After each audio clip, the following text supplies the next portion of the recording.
go through the roll call since it's now 3:30. Myself, Karen is not here. Boo is here. Janice is here. JJ is not. Dr. Davis is not. Dr. Hill is not. Larry's not here. Dr. Kimberly not here. Jason? Here. Dr. Steve Welch not here. Melissa? Not here. So we have 1, 2, 3, 4. Irregardless, let's go ahead with the meeting. Any objection to that? All right. Y'all had the minutes? Any changes? No changes? All right. Anything on board training? Oh, Yes. but before board training, we were doing the number 4 action. For board training and special guest Okay. Yes, ma'am. She's a special guest. Okay. All right. Who's handling that? That would be Miss Stephanie Chasson. Comes from Dr. Gautro's graduate program. She has been with us for 2 years. Our first year she was here on, working with students as a graduate assistant. Dr. Grant extended another year, and she is working here as a paraprofessional with us in the lower grades, 1st, 2nd, and 3rd grade. Ms. Chasson. Okay, you have Hello. the floor. Thank you. You're going to use this. You have the computer, Maddie? I do whenever you're ready. Let me know. Do I need to stand? Is this okay, or I need to move? So I have my presentation that I need to present for one of my master's comprehensive portfolios. So this is a systematic review of the implementation of the CABIS model in a teaching assistant position. Like Mr. Rodriguez said, my name is Stephanie Chasson. I'm currently in the graduate program at Nichols for the Masters of Education in Curriculum and Instruction for Individuals with High Incidence Disabilities with a concentration in Applied Behavior Analysis. I am Dr. Grant's assistant as well, and like Mr. Rodriguez said, I have been here for 2 years. The intent and purpose is today I'm going to provide a brief overview of the training of the comprehensive applications of behavior analysis to schooling and accelerated independent learner models that I have been receiving training here at Max. I'll also briefly review some of the projects that I have completed with the students that I service here as part of my requirements to fulfilling my degree. So this is one of the first projects I did when I came here. This was approvals of challenging behaviors. Approval is anything positive, and challenging behaviors can be multiple different things. So the key piece of training in the strategic science of teaching is demonstrating an understanding of the principles of behavior, such as positive reinforcement. The first graph right here, the yellow part data is the approvals, and the bottom part right here, the blue, is the challenging behaviors. So when we have an increased number of positive reinforcements, we have decreasing challenging behaviors. This is data that I had to collect every 5 to 10 minutes on multiple days. This was just a part of the project from October 31st to December the 8th. And this phase change line in the middle shows just, this is Thanksgiving break. So this was before the break, and then this was after the break. So we can see that the data shows that the more approvals that were given, the less amount of challenging behaviors were present for this particular student. Maddie, can you change it, please? Oh, thank you. And I didn't mention on this particular one, stay for a second. Okay. I had to have observations in order to do this particular project. They would come in. Sarah is, Ms. Billiot is my supervisor. Maddie Benoit is my mentor. And so before that, I could run these particular projects, I had to have 100% accuracy to make sure that I was delivering the correct information to the student properly. And this is what we do on a daily basis for all of my projects. It has to be an errorless TPRA. I can't run the protocols until I have an errorless one. So if there's one mistake on it, I cannot run it by myself until I have it 100% errorless. Wow. Next. Thank you. Try to hit. It was Oh my gosh. It's okay. Okay, you wanna help me? I can't prepare it. I can read off. I Can you read put off the, of this. if you press that X at the top, Maddie, it No, might right. work now. Oh, there Okay, it is. sorry. Thank you, Thanks, Mr. Dave. Thank you, Mr. Beck. Okay, so this is another project that I did. This is the beginning of this year with one of the new first grade students. It's the implementation of a direct instruction programming on a student on math performance. So this particular student came to us in the summertime. He had the initial screening with LCAR, and he had some deficits in that. And we first did a diagnostic test when he first came in. And these are his scores down here. You could see at the bottom, it'll show a 355. But the students greatly benefit from the individualized instruction component of the CABIS model, as they often come to max as a result of learning gaps. And they can be remediated with the strategic science of teaching. One method of fulfilling these gaps is to teach missing prerequisite skills using direct instruction. I implemented Connecting Math Concepts level A with one first grade student performing below grade level. He was at a pre-kindergarten, approaching kindergarten level. The intervention was ran over 12 weeks under Sarah's supervision. I made instructional decisions using the CABIS decision protocol that resulted in significant increases in the student's math performance by fulfilling the student's missing prerequisite skills. He performed closer to grade level during both instructional time and on the iReady benchmark assessment graphed right here. So each one of these, you have it on your page. On the graph, the dot is he was probed, and then each individual phase change line is a different thing that I tested to see exactly where he needed to be placed in. He was placed not at the beginning of the direct instruction program, but we started at lesson 21, and then in order for him to move up, the criteria was 90% times 1. So you can see right here, this was the first test on 21. He got 91%. Then we moved to lesson 22, and he needed to do it twice because he got 89, and then the next time that I gave the direct instruction, he increased to almost 100%. This took, like I said before, it took over 12 weeks. This is his beginning of the year scores at the bottom of the graph. At the middle of the year when this was finished, you can see that his growth was elevated in each one by different amounts, and he was now out of approaching K and subjects, the different domains, but all in going into K. So this was very beneficial. This is one-on-one instruction during the math time. Does that say geometry at the end? Yes, right here. Plus 44? This is, yes, plus 44. This is like identifying the shapes. It will ask, is this thirds, a half? What is the area shaded? So sometimes it would even ask, I think maybe about angles. It just would depend. And then this is one of the other projects that I recently did as well. This is effects of the intensive TAC protocol on students' verbal behavior development repertoires. So this is another key component of the CABIS training. In addition to delivering the errorless learn unit, instruction to teach academic repertoires is to learn to assess and induce verbal behavior developmental costs and capabilities that address how a student learns. I completed the second project as a component of Miss Maddie's naming research for the first through third graders.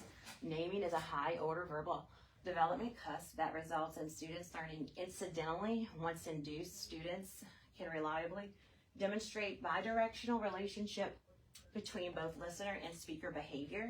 In this study, I implemented the intensive TAC protocol using a standard aligned academic stimuli to measure the effects on the naming classification for 2 first grade students. Both students mastered the intensive TAC protocol with 90% times 2 or 100% times 1, learning 100 TACs for age-appropriate science, social studies, math, ELA, and general stimuli sets.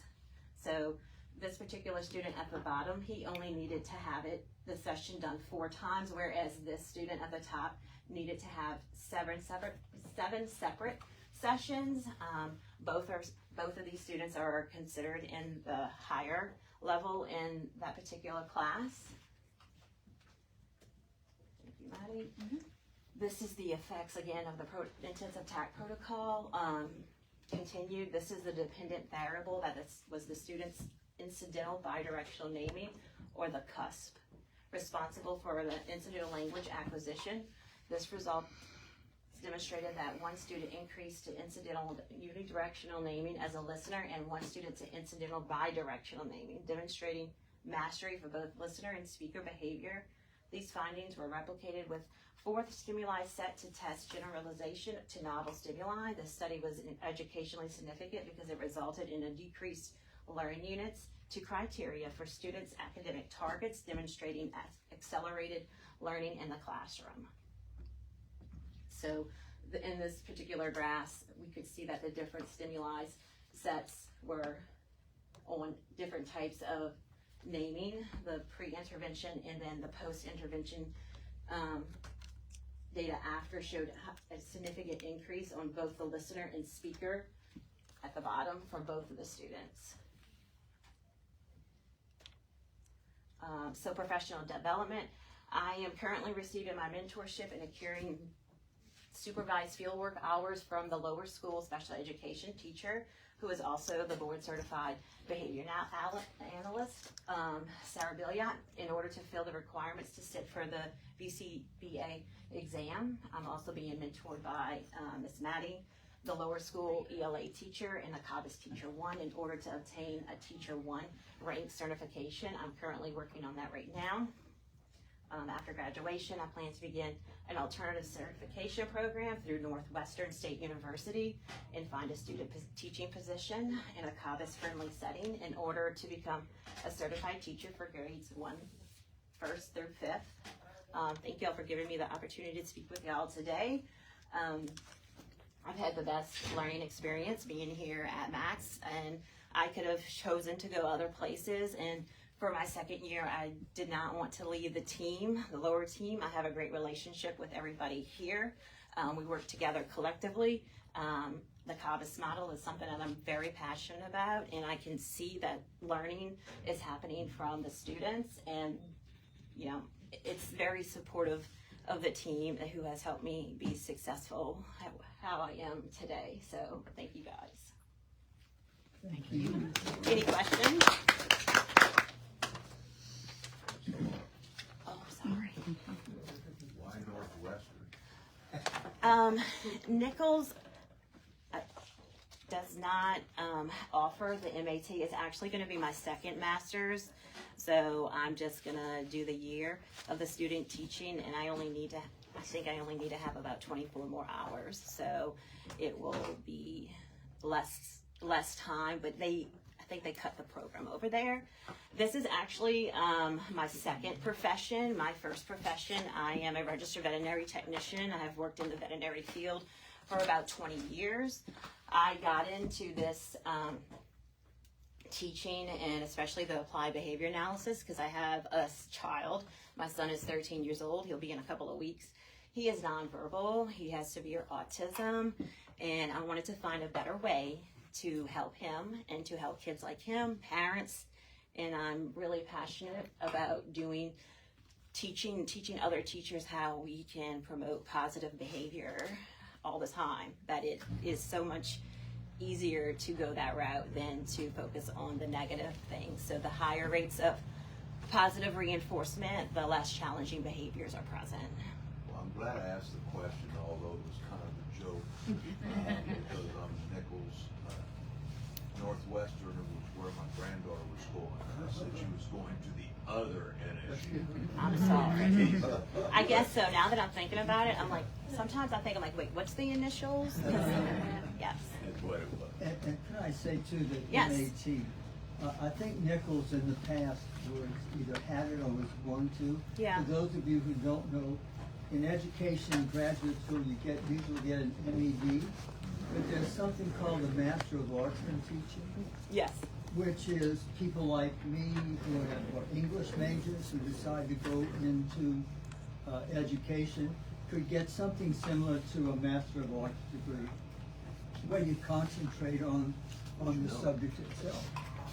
Yes. I wish we still Right. had. So when I'm finished at Northwestern, I'll be able to have my the specialist reading add-on certification, and I'm definitely thinking about the dyslexia, taking some more classes with that. I'm passionate about that. A lot of the students that are here are dyslexic, and sometimes when I work with them, they'll tell me they can't do it, and I encourage them, you can do anything you want, we just have to practice, and it will take time. Nothing happens overnight, is going to stay, so we have to practice. So it's definitely been an experience of a lifetime, and I can't thank Max for allowing me to be What here. do you think will be the role for Max in fostering the CAVAS model now that you've been here?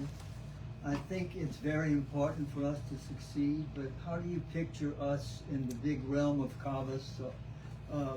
What is our contribution and how important will it be?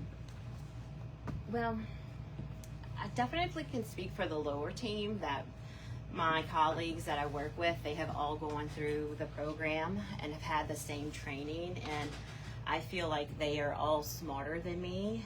And I say this like with grace because I respect each one of them highly, but I feel as though I need to surround myself with these types of people who are passionate about the model. And I think that more people who are not familiar with the model need to have the proper training. It is a long time. It's not just going to take a couple of months. I mean, I've been in the program for 2 years. I'll be graduating in a couple of weeks. I feel like I could probably use another semester, but I understand that I feel that Nichols and Dr. Gautreaux and all the instructors, Dr. Weber is my instructor, Dr. Shaman, have given me the tools, and I have the support from my team, and I think that is a very big contribution, that you have to have the support from the other people around you, because we do get frustrated, or at least I do, because when I came into this, I only knew a part of it from maybe challenging behaviors from my own personal experience, but I did feel like in my veterinary career, working with clients, working with animals, that there's always a different way that we can approach things. So sometimes it's just stepping out of our comfort zone and doing something that we don't like to do, but in the end it's beneficial to everyone, because this program has changed my life, how I look at myself personally and for others, and I'm just completely passionate about the CAVAS. I wish it was implemented where my son goes to school, but my son's teacher is also from the Nichols program, and she has all of the instructors that I have now, so I cannot say I have nothing negative to say about that. He's had a wonderful time with his teacher, and she obviously she has to follow whatever her school's policies are, but I feel though she still has the grounding in the CAVAS model. And I think you see how much we ask of our teachers. We're really asking a lot of them, and the training is important. And we sure appreciate it. I think last board meeting we got to see exactly how much work our teachers have to perform, and we're indebted to them. And you got to see all of that. Correct, and it's definitely based on the data. So we don't do anything, we don't make any changes unless there's a particular protocol that has to be followed. So one day we're just not going to come in and say, oh, this has to be changed. We're going to say, let's look at the data and see what it is. It's a certain data path or a certain step. We're going to consult with each other before anything is changed. Well, thank you. But thank you. Spread the word. Thank you. Thank you for giving me the opportunity to speak. Thank you. Thank you. You're welcome.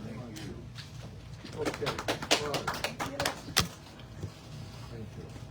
Next on then there's a teacher's rep report. Hello, I am Miss Kay. I'm the lower math teacher. I'm going to read for lower and lower sped. So for ELA, they just finished up with LEAP, and they are wrapping up their current curriculum CKLA unit before beginning end of year curriculum testing and iReady benchmarking.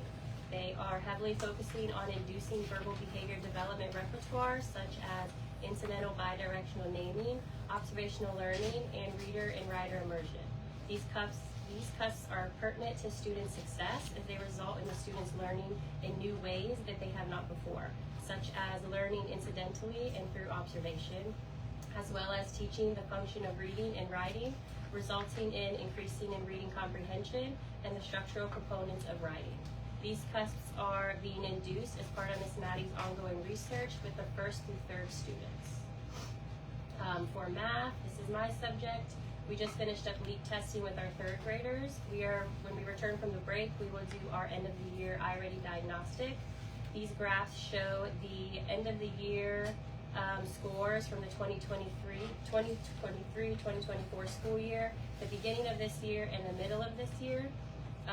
So you can just see the students' growth. Your 1st graders obviously they won't have the end of last year, so they just have the beginning of the year and the middle of the year, and you can see the line that shows you what grade level they are currently in.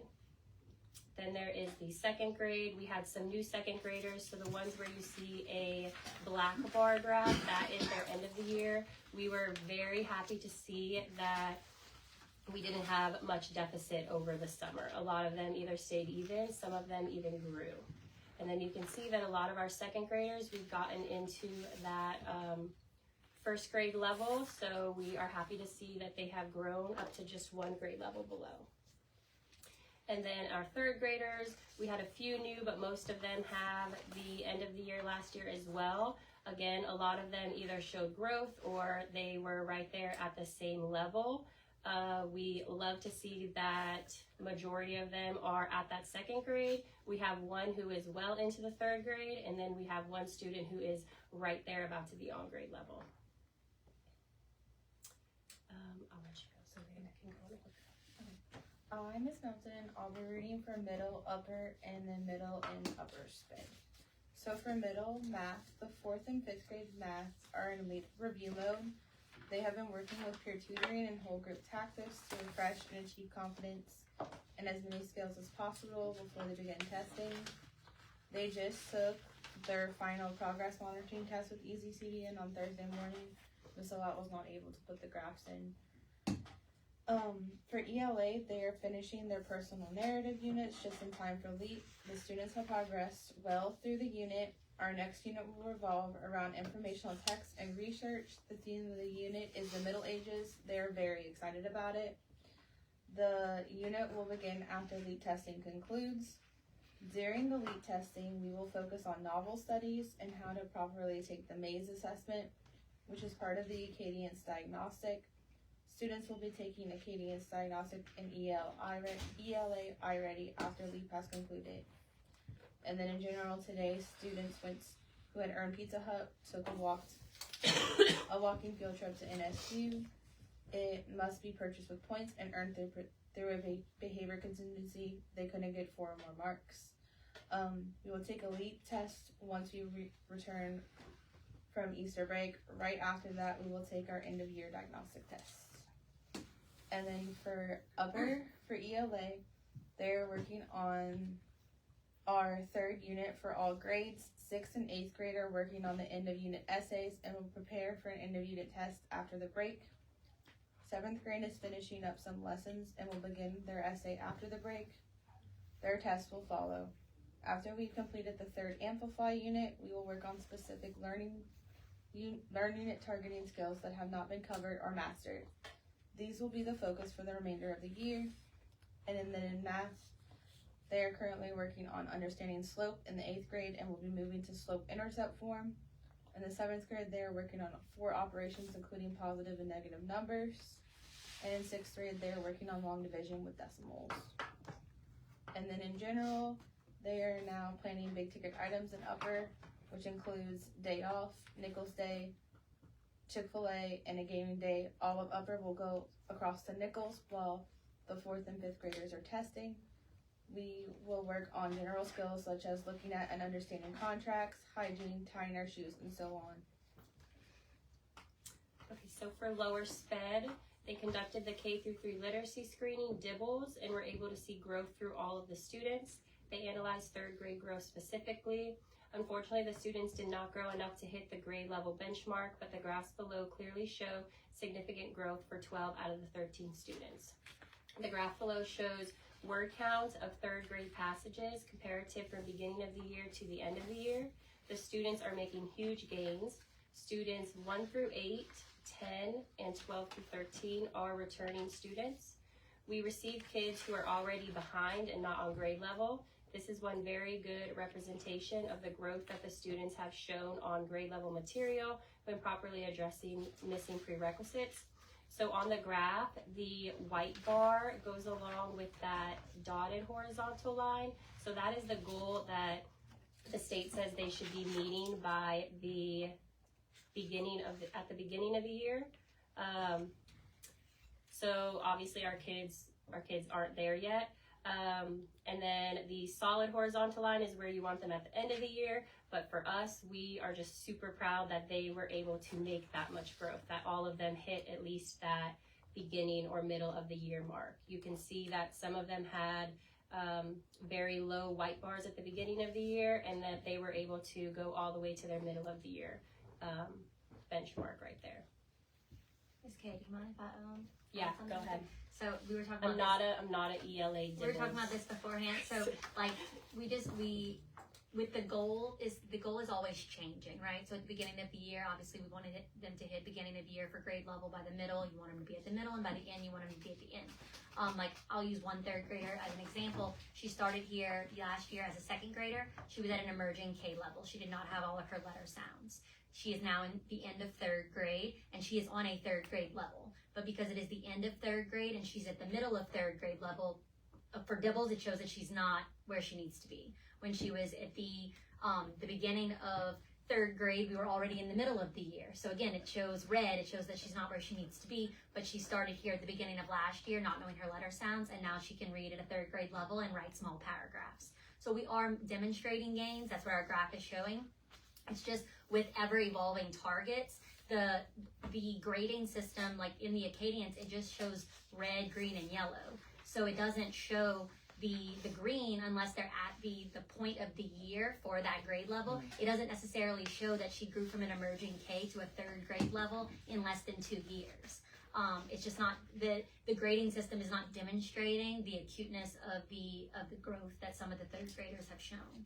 So it's unfortunate, but we wanted to make sure that the graphs, Ms. B and I discussed these graphs, we wanted to make sure that the graphs demonstrated the growth they are making, so that way we can see the growth that is being obtained, even though we're not necessarily in the green according to the Acadians. Well, it's very, very impressive, the gains these kids are making with what you all do with them. And you can gain more than a year in a year. Even if they were down 3, you're gaining more than a year in a year. Right. Eventually, by the time they're 8th grade, maybe they're getting dang close to being 8th grade. Right. You know, even if it's still yellow or if it's still red, but they still, if you are 3 grade levels below and now you're 6 months below, then you've demonstrated more than ample, increase. That's for sure. proof that what you're doing is the right thing to do with kids with, dyslexia and those kind of disorders, and much appreciated. Yeah. That's why we're here. Yeah. That's exactly right. Tammy, I'm sorry, Ms. Kay. I just wanted to kind of No problem. for the reading. Thank you.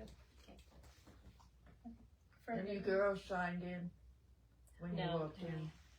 I will sign in when I walk out. Yeah. You have to answer You that. have to Okay, sign in. well done. Because Thank you I will very screw much. up your name.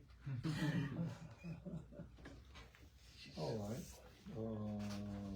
I think we still have one more Angie. section. Yes. We have one more section to read from the teacher Really? report, sir. All right, I'm sorry. for middle sped, we are currently working on appropriate testing procedures with my 4th and 5th graders. As LEAP is occurring right after they come from spring break. Within my small group sessions with both of them, we have seen an increase in their ability to remain quiet and respectful of others, as points are contingent on whether they are quiet and following all classroom rules with others if the students are taking LEAP. And then for my upper students, we are working on following group rules and respecting each other by following the rules using a group joke contingency. This allows students, if they beat the teacher by following the rules, the preferred reinforcer or points on a spinner depending on what the majority of the group wants. So far, we have seen an increase in more appropriate behaviors when working in my small group teacher station since this has been implemented. That's it. Okay.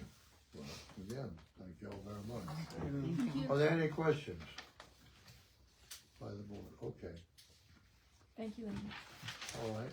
Yeah, thank you all. Angie? Oh, my turn? Yes, ma'am. All right.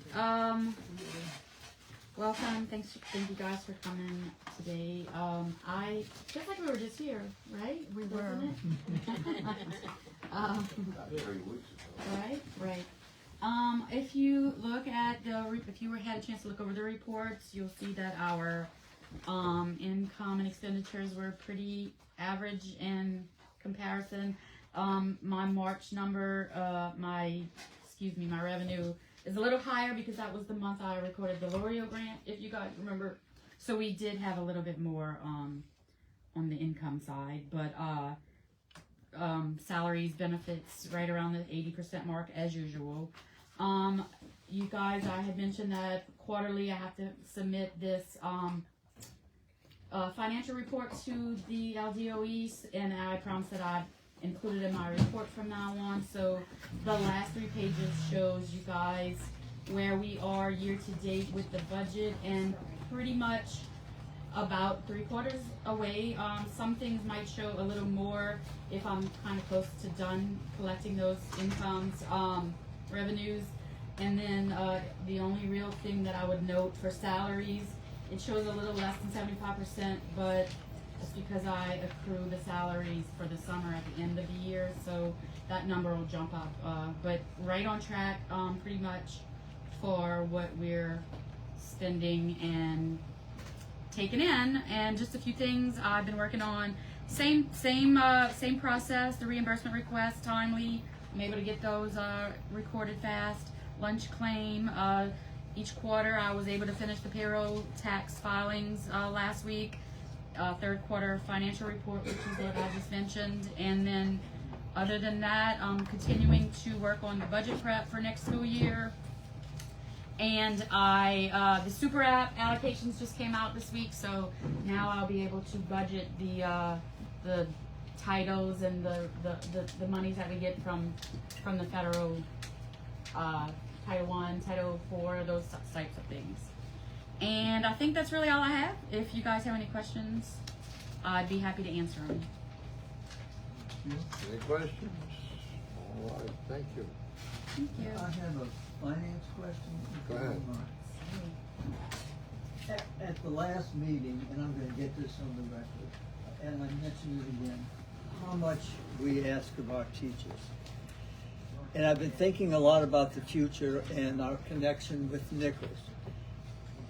If everything goes well with the board and we get to go on, the building that we all dream about, that's going to be difficult no matter what. And I think I see Nichols' role as important there as far as getting us a bricks and mortar place. But the idea of salary, we've got to become competitive, especially because of what we're asking of our teachers. I would love to see, first, the region. What is a competitive pay scale, or even a dollar more? And then what is the biggest pay scale parish? And that's we don't want our teachers to leave. And God forbid, you don't want to hold someone back when their livelihood says they have to go somewhere else.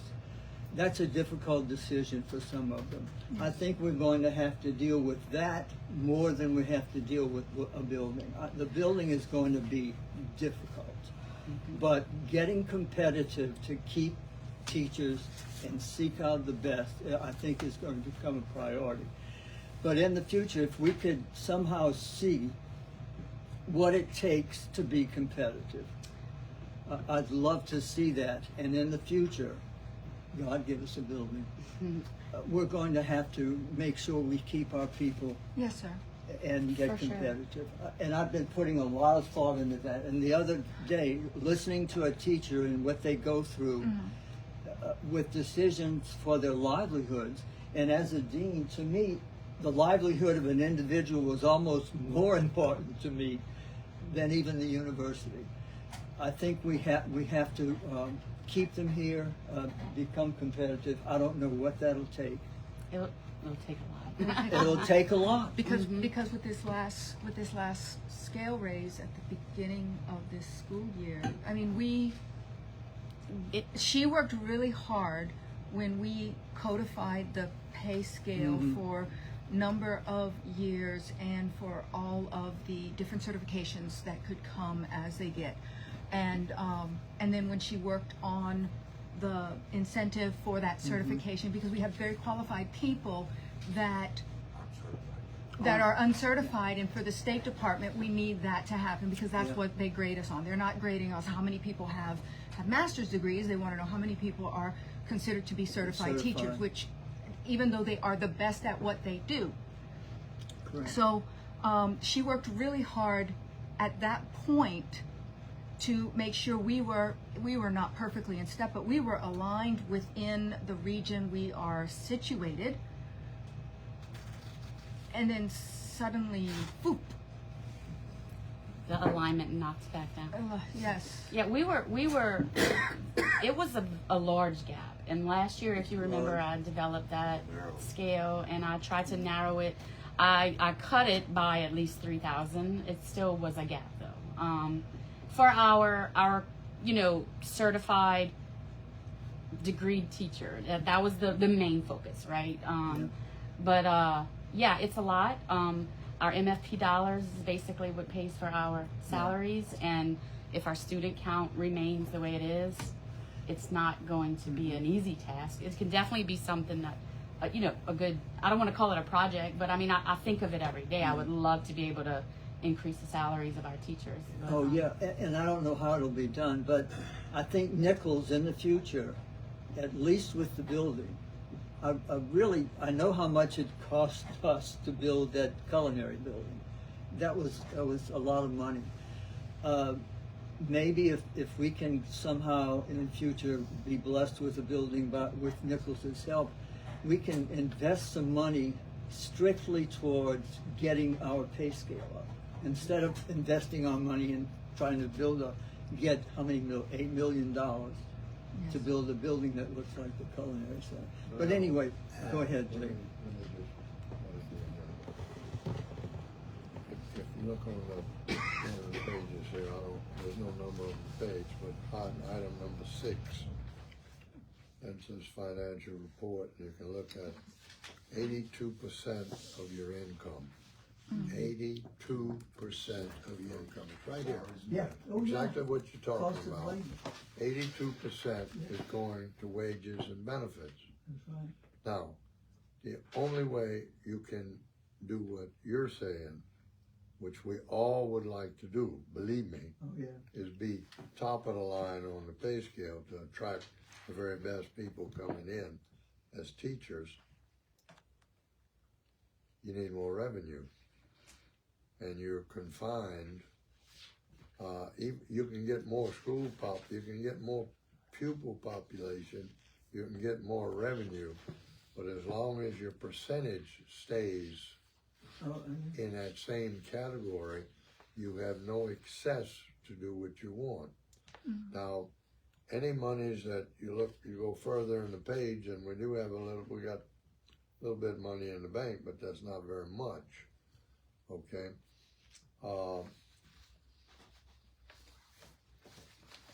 If things go the way we're working toward, then the building cost will be down to a minimum, because some of that will be funded by what they're getting ready to do or what they hope to do at Nichols.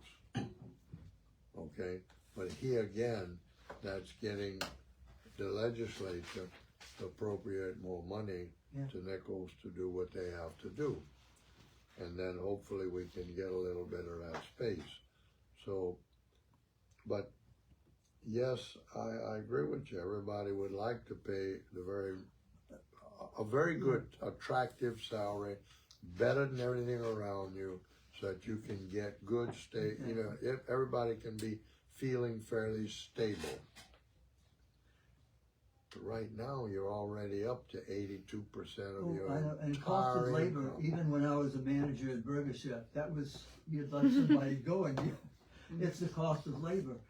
I was thinking, Jake, more if Nichols, if the building is taken care of, maybe the foundation, and I don't know if the foundations are capable of doing this, instead of investing in a building, could somehow be investing money into making us competitive. Well, look, I don't know how that works. but this is the whole thing. If you go down the line,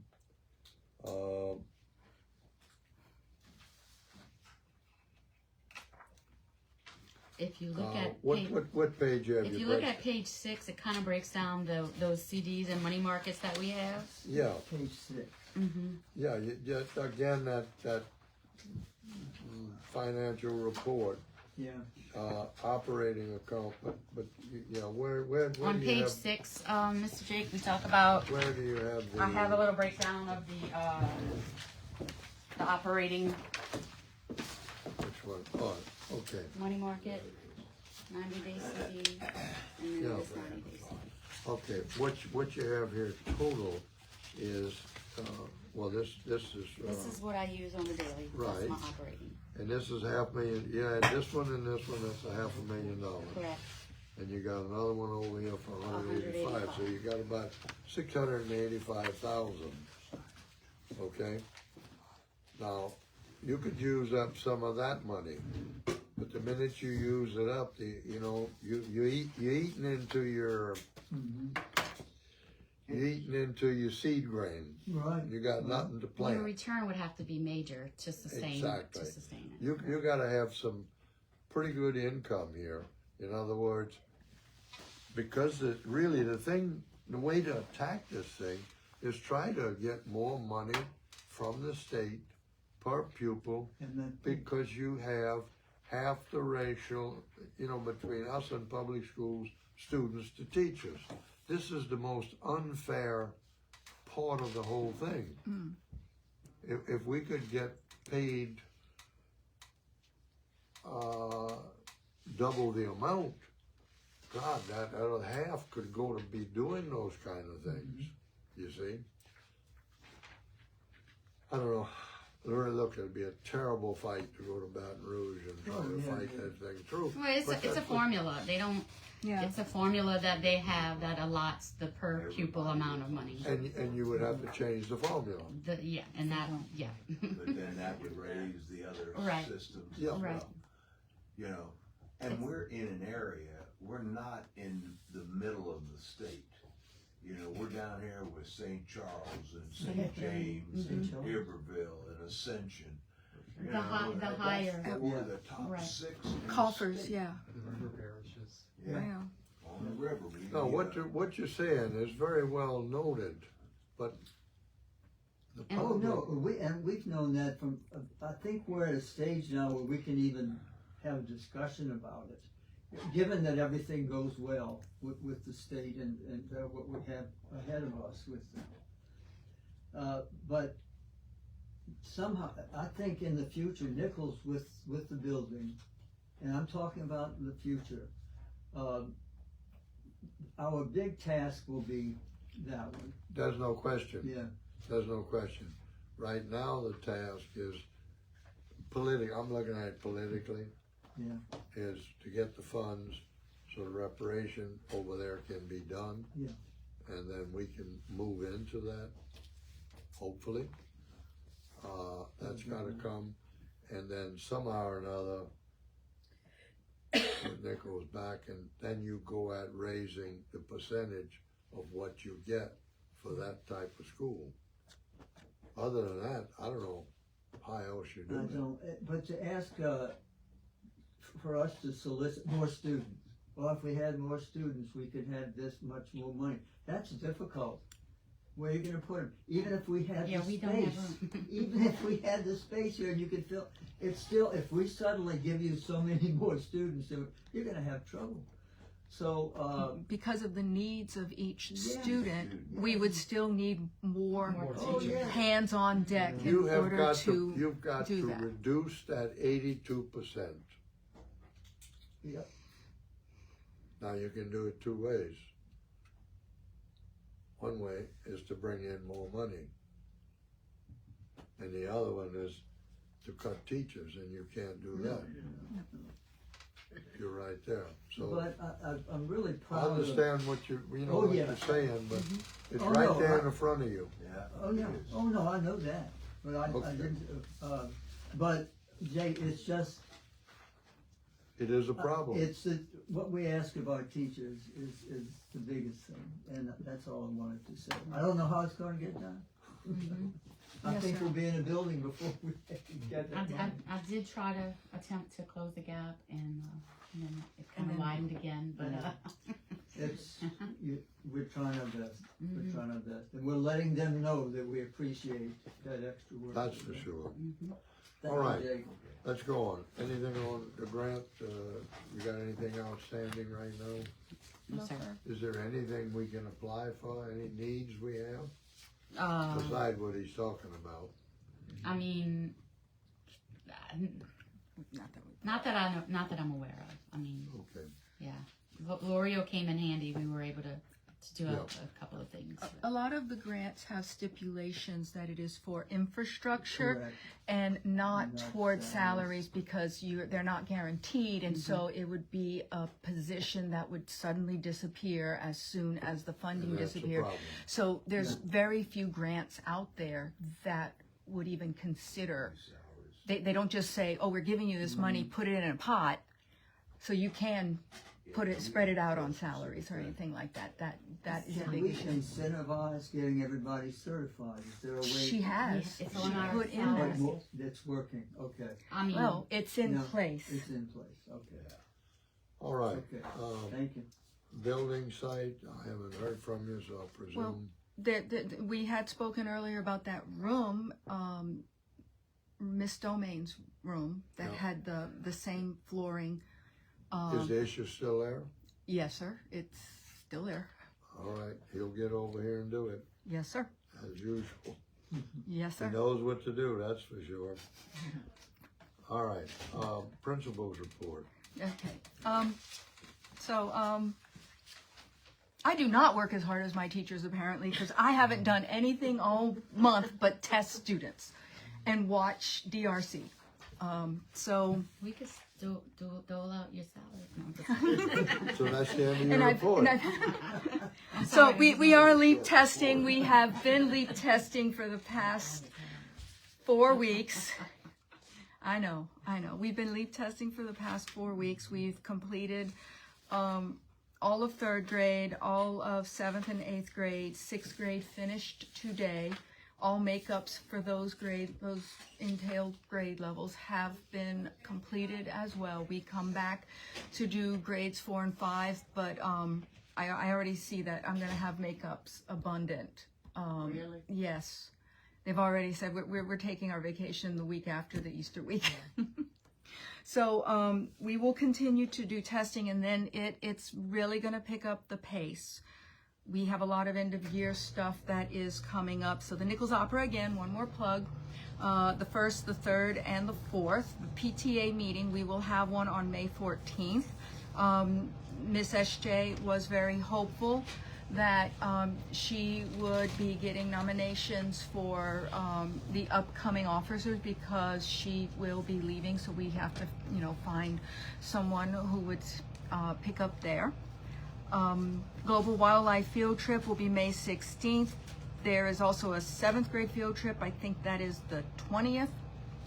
We have Fun in the Sun. That's our annual fun day blowout. Ms. DeLotte has already started working on getting what we need in terms of the water slide and a few other things going on. And at our PTA meeting, we're going to work on getting those those parent volunteers to have more eyes, because when you have water and running around and pickers, it's nice to have extra hands and eyes on deck. So awards, ladies and gentlemen, if you can make it, is May 23rd at 9 a.m. Same place, Hoche Auditorium.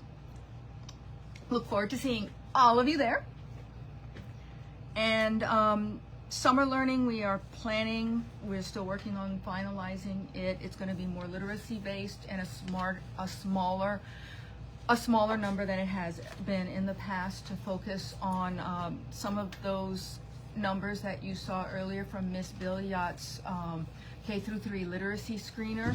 So, you know, we're a non-traditional school, but I think it's important to be looking at the checklist that they have.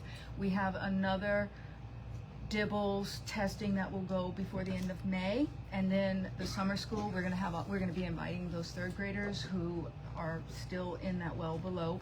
We know that they've made a lot of growth, but we're still needing to hit some of those targets. We'll invite them to summer school and do another DIBELS K-3. We also have access, as the rest of the state does, to the Pearson's, Shawitz, the dyslexia screener, so we'll be doing that when we come back from Easter as well.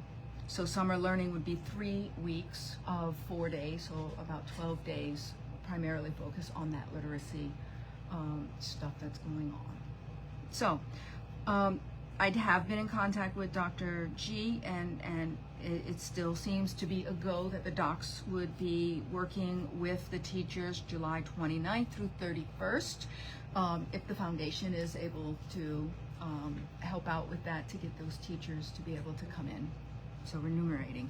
We start on August 1st, but those are PD days in-house, where we're, you know, focused on all of our curricular PD, getting those curricular vendors coming in, and the teachers are right now working on specific questions so that we can tailor what goes on in those PD instead of just getting a general professional development from them, because we are very specific here.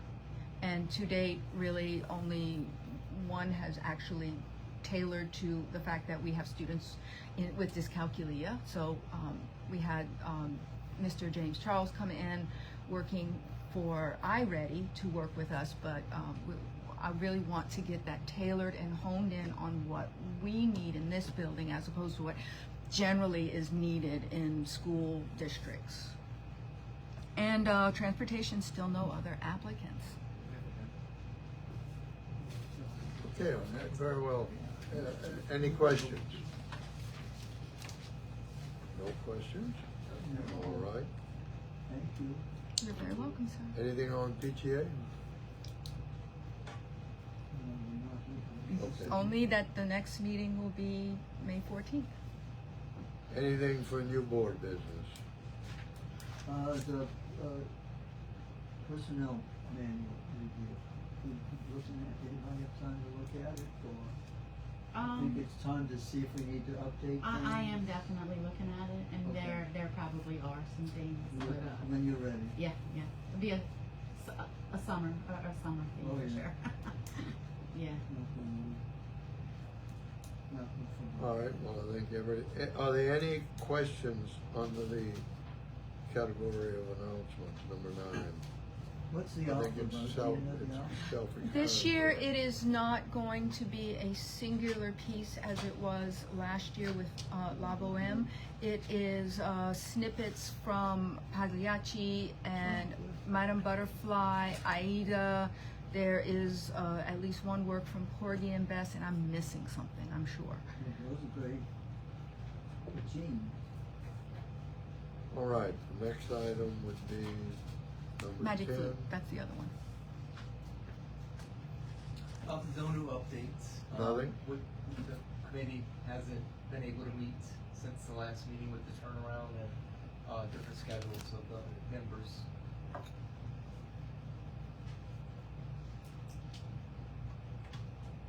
All right, on that note, What's the story on that? Angelique? Oh, that's what you signed, sir. Oh, And I've already sent it so to them. that's done. Yes, sir. Wow, we.